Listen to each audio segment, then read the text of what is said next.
Hello and welcome to my video essay of my character analysis for Myrrha, who is the main character that I'm playing in Metamorphosis.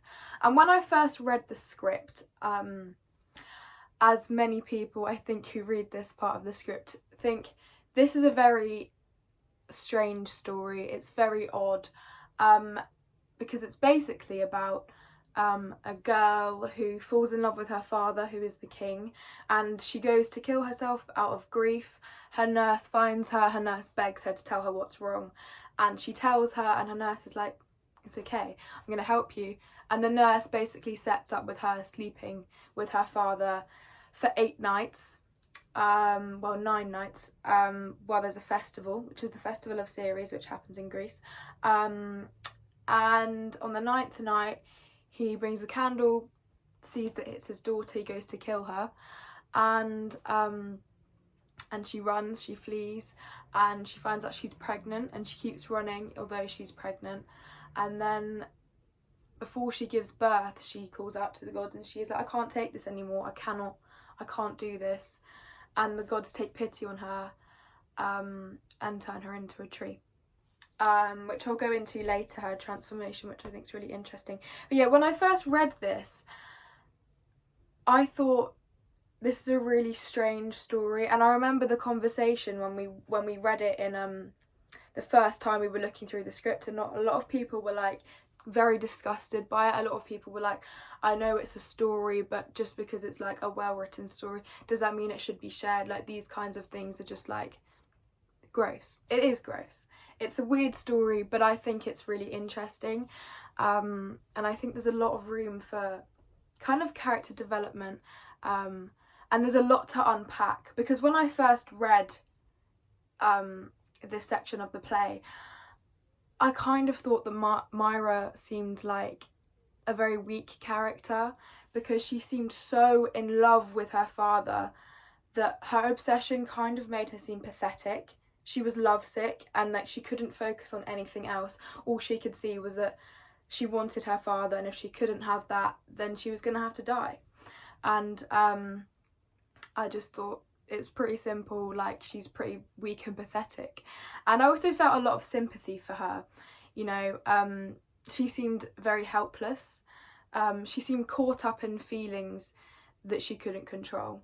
You know, this was like beyond her. Like, she probably didn't want to be in love with her father, but she just couldn't take her mind off it. She couldn't distract herself. Nothing she could do could take away from that fact. And I thought she was, and when I first started playing her, I kind of played her as though she was disgusted with herself. And I also played her because she retells the night where she goes and sleeps with her father for the first time. And I kind of played it as she was like really struggling to retell this story, and like she was just like, she just didn't want to have any part of it, and like she was really like happy to be a tree. She's telling it in the past tense, and I was kind of telling it as though like she's really pleased to have moved on from this. But then after playing her and obviously doing it so many times, and I kind of figured out a new, I kind of found out a new way of playing her, because I was practicing at home on the trapeze, because my director had the idea that she would be kind of a circus performer, and I actually think this goes really well. And because I had to do it so many times at home to kind of make it safe on the trapeze, I, like, about halfway through the rehearsals, I would say I completely changed where it was going, and I kind of wanted to play her as more like kind of remorseless and unapologetic and passionate yet unemotional, and I wanted to play her as strong and sure of herself, because in the beginning she talks about how lots of men wanted her, and before I was playing this as kind of like quite like weak and pathetic, as I said at the beginning. But then after this kind of shift that I found in her, I was kind of playing her as kind of like a sassy young girl, as like, yeah, loads of boys loved me kind of thing, rather than saying it as a bad thing, saying it as a good thing. And also when she retells the story of of when she first slept with her father. At first I was telling it as though she was really guilty and like grossed out by this. I started saying it as though she was like, she kind of revelled in retelling it, and I kind of wanted to, when she was talking about the actual sex, I wanted to have her be really passionate and like kind of play that lust, because I thought when she's like looking back on it, even though it was a horrible traumatic experience, because she's quite twisted in the way that she thinks about her father, she revels in it and she enjoys retelling it. So yeah, I wanted to make sure that she was like really kind of confident and that she didn't have any reservation when it came to talking about the lovemaking, because she is quite a twisted character. That she's not simple. She's not going to be like, oh yeah, it was really horrible. She enjoyed it. She knew what she was doing and she wanted it to happen. So I wanted to really make this come across when I was playing her. And I think it's really important to portray her as strong, because she is a strong character and also she's on a trapeze, and you need to have some sort of strength to do that. And I think because she's like swinging at the beginning, like I think she's a strong character, and I think putting her on a trapeze really reflects that in a clear way, and I think it fits her perfectly. It reflects her strength and her power, because she does have power, because she's brought up in this kind of rich aristocratic family, and I think she's really sure of herself. She knows what she wants and she has no hesitation. She has no hesitation to tell the story. She goes straight in there when she's retelling, and as I've said, she enjoys it. No hesitation there. And she also has no hesitation to take her life. When she realises that there is no chance of her having any kind of relationship with her father, because he's her father, she doesn't even think about it really. I think she's just like, well, there's no other kind of life for me. I'm going to kill myself. And she has no hesitation to fool her father. You know, she's presented with this opportunity from her nurse and she goes for it. She doesn't hesitate. She's like, yes, this is what I want. I know it's wrong, but I am going to do it because this is what I want so badly. And again, there's no hesitation for her to take the opportunity to fulfill her obsession. As I've said, she knows it's wrong. She knows it's wrong. And she has no hesitation to run. When her father finds out that it's her and she's been caught up in her lie, basically, she runs and she flees, and there's no hesitation. I don't even know if there's any guilt. I'm not quite sure what she's feeling when she's running. I think it's just like, oh my god, I've been caught. I need to get out of this situation because he's going to kill me. Like, I've had my fun and now I need to go. And now I need to face the repercussions of my actions. And she also has no hesitation to call out to the gods and ask them for help. She kind of lives with it for 9 months while she's pregnant, and she lives with it, and I think in a way she enjoys it. In a sick way, she enjoys being pregnant and she enjoys that running, because it's kind of like she still got what she wanted. She still slept with her father. She still had those 9 nights of that enjoyment. And so yeah, I think that kind of reflects that she's very sure of herself and that there's no hesitation whatsoever. And although Myrrha is strong, I think that there's kind of an underlayer of weakness, because there's so many layers to her. Like, I think it first comes across as weakness and kind of insecurity, and then you see this strength. But if you look deeper, and also if you're playing her, there is a layer of weakness. Like, she could not turn down the opportunity to sleep with her father, despite knowing it to be wrong. She knew it was wrong, because she calls out to the gods and she says, my life offends the living and my death offends the dead. This kind of highlights that she knew it to be wrong. Like, she's saying that, like, I know it was wrong, but I had to do it because she just wanted it so badly. And that's kind of a weakness, that she couldn't say no, basically. And that does reflect her to be weak as if she was a strong, like a really strong-minded, if she was a strong-minded character, she would have said, no, I know this is wrong and there's no way I can do it. Even though I feel these feelings, I'm gonna have to do something else with my life, you know, not dwell on it so much. And another another sign that she is weak is she doesn't stand up to her nurse. Her nurse presents her with this idea like, oh, come with me to your father's bedroom. She knew exactly what she was doing, and she didn't go, no, this is really wrong, this is my father, I can't do this. She goes, yes, here's an opportunity.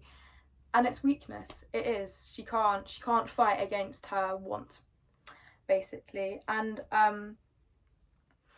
she can no longer bear the feeling of entrapment. You know, once she is pregnant for 9 months, she can't, I think after a while she begins to lose it. She can't bear that feeling anymore. And she can't live, she can't die. She knows that she will be condemned in either place. If she lives, she will have to face the pain of that and be punished in the world. And, you know, if she dies, she'll be punished in the underworld and like the afterlife. So yeah, she is weak in that sense. She can no longer live with what she's done. I think after a while of kind of reveling in like, oh my gosh, I finally got what I wanted, she can no longer live with that, and she can't die. And also she's got a son, she's pregnant, and she wants that son. So she calls out to the gods, and yeah, and they turn her into a tree. And she kind of refuses to hide. This is something that I find really interesting about Myrrha, is she refuses to hide. She's very accepting that she is an abomination.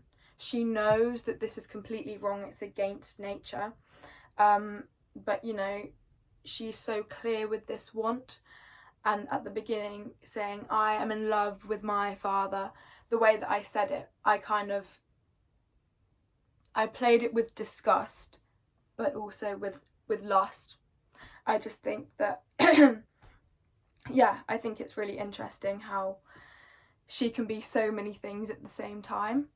But like her want of being with her father just overrides everything.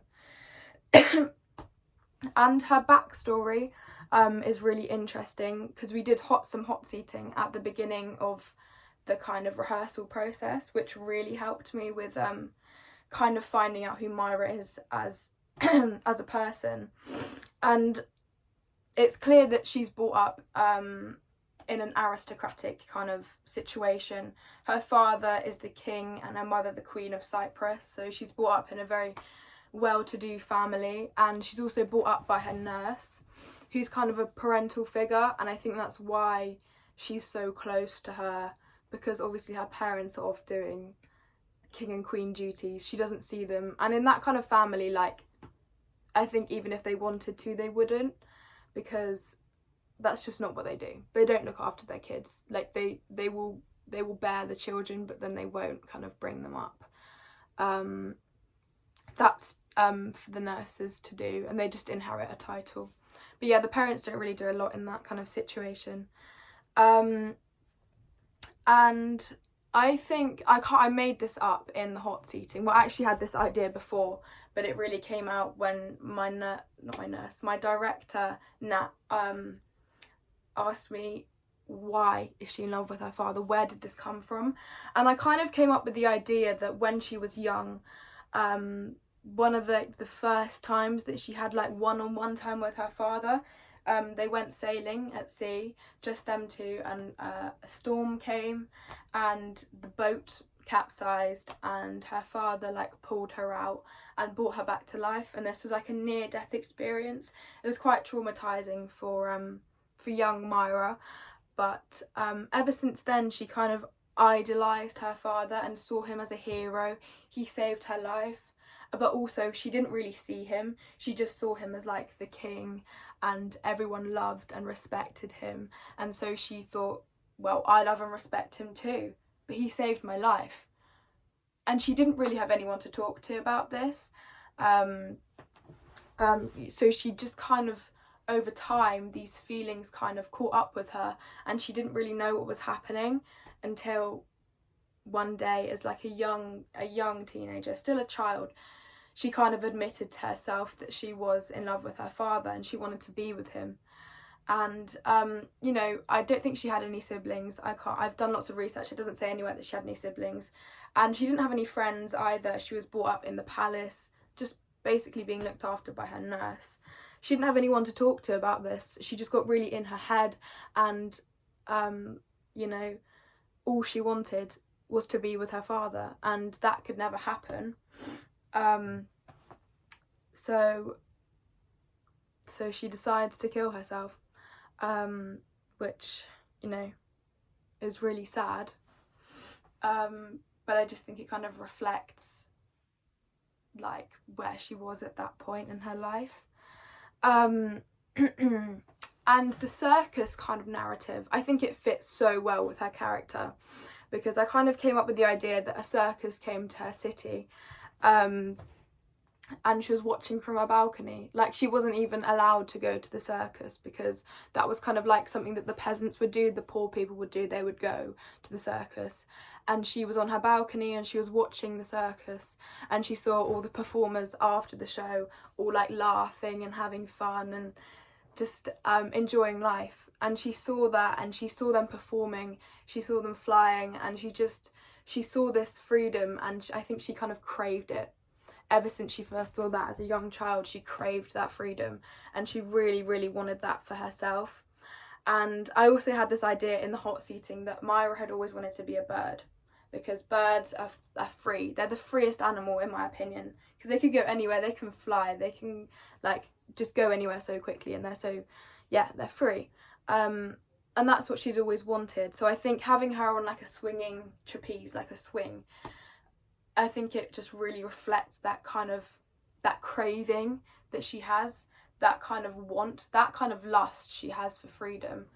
I think maybe in a way that's why she develops feelings for her father as well, because she just feels so trapped in like this kind of aristocratic situation, this like monarch that she finds herself being born into.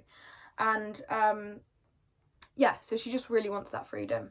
And with little else to do, I think she really dwells on these feelings for her father, and until it becomes all consuming, and the realisation that she can never be with him is too much, and she attempts to kill herself. And yeah, I think the killing herself, I think it does kind of link back to her being quite a weak character in a way. As I've said, like, it's strange. Myrrha's a really interesting character because there's so many different layers. She's weak, and she's strong, and she's defiant, and she's naive, and she's confident. She's just a very complex character. And I think the transformation of Myrrha becoming a tree is so interesting, because she begs the gods, so that's kind of like her downfall. She's like really, really up there, like, I had sex with my father, I got everything I wanted, I might be pregnant, I might be running from him, but at least I had that time with him. And then she begs the gods, and they turn her into a tree. And after doing some research, they turned her into a Myrrha tree, which I think is where her name comes from. I might have been saying it wrong. Her name might be Myrrha, not Myrrha. But anyway. And I think it's kind of a metaphor for wisdom. Like, this experience has given her understanding of grief and pain and loss and suffering. And the most interesting thing about her being turned into a Myrrha tree is that Myrrha trees, their sap can be used to kind of heal wounds. And I think this is like a completely like full circle moment, because Myrrha was once like a human living on Earth who really struggled, and now she's become part of the Earth. She is not like a human walking on Earth, but she can help people with her kind of body. And so I think it's really interesting how, I just think it's a full circle moment. She can now kind of return that favour. I think maybe that's why the gods turned her into a Myrrha tree, so that she can still be of aid to the people on the Earth. But yeah, that is my kind of character development of Myrrha. I've got this poster that I've been reading off that I will put below this video, but Thank you for watching.